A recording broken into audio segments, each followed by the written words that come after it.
Literacy today, you'll need to find this amongst your things in your pack of stuff. Pause the video while you find it, then press play again when you're ready to resume.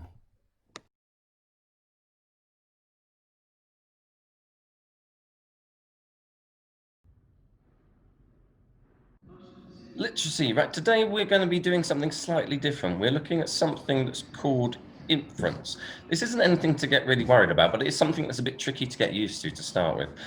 Inference, basically, it is when something like an answer isn't directly obvious, is kind of something that's implied. So you have to be a bit of a text detective with inference to kind of work out what the answers are. But as a school, we've found that when the children in the top class, inference is something that children do find difficult. So this is something that we need to start practicing more throughout the juniors.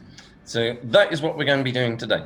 Don't worry if you don't get it straight away. Like I said, you have to be a bit of a text detective. Section A. "Here she comes," said Pete, as Sharon came racing down the platform. "She's always late. They only run every 2 hours, and the show starts at 7 o'clock. "I had to run back for my purse," she said, "but I've got it now." "Just in time," said Max. "Look, it's here. Now we'll be in Birmingham half an hour before curtain up." Answer the questions fully in your English book. Make sure you start each of the answers with part of the question. So for question 1, where it says, "How were they going to spend the evening?" your answer would begin with something like, "They are going to spend the evening," and then whatever the answer is. Now pause the video whilst you answer those 5 questions before we move on to the next section. Section B. They leaned forward and watched the people settling into their seats. "Here comes the conductor," whispered Sharon, as the lights went down and the curtain went up. "Oh, look," said Pete, "there's Cinderella."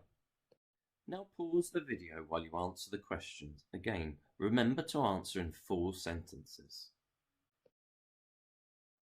Section C. Look at the pictures below, then make 2 lists.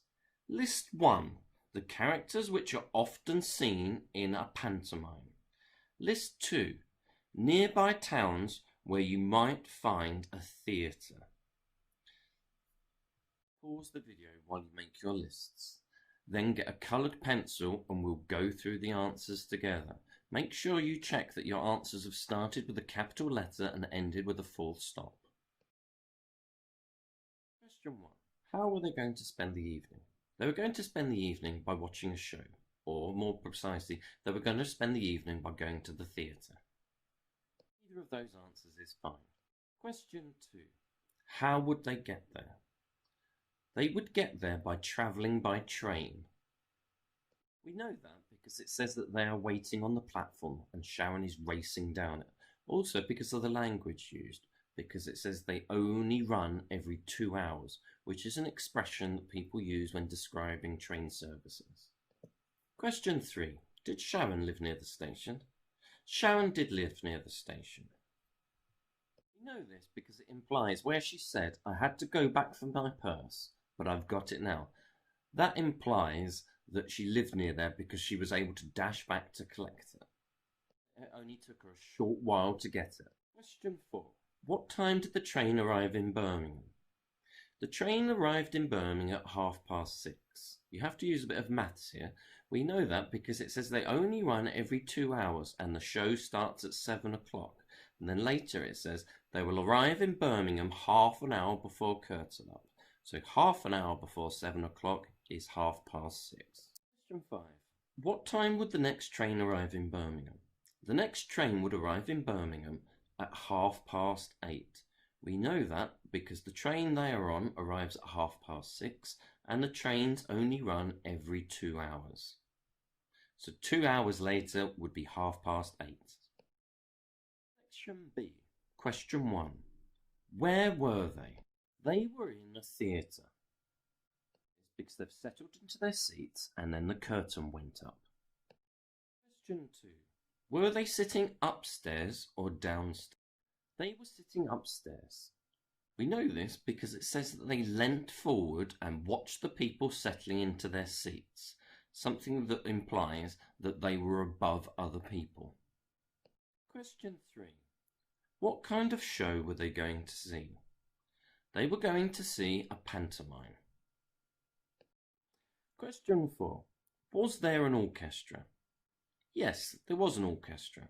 We know this because Sharon whispered, "Here comes a conductor." And a conductor is a person that leads an orchestra. Section C. List 1. The characters that you would see in the pantomime would be Aladdin, Puss in Boots, and Cinderella. The other characters you might find in a pantomime, but it's very unlikely. Give yourself an extra tick for any other pantomime characters that you have thought up. List 2. Nearby towns where you might find a theatre. Brentwood, Chelmsford, Basildon, Hornchurch, and Thurrock, as well as Southend. There are probably others. If you have written any other towns, you'll have to Google to see whether or not you are correct. Be honest with how hard you've tried and award yourself 1 or 2 house points accordingly. If you still have some time to do some more work, then go on Showbie where I've set an extension task. Your Showbie passwords will be in your journals.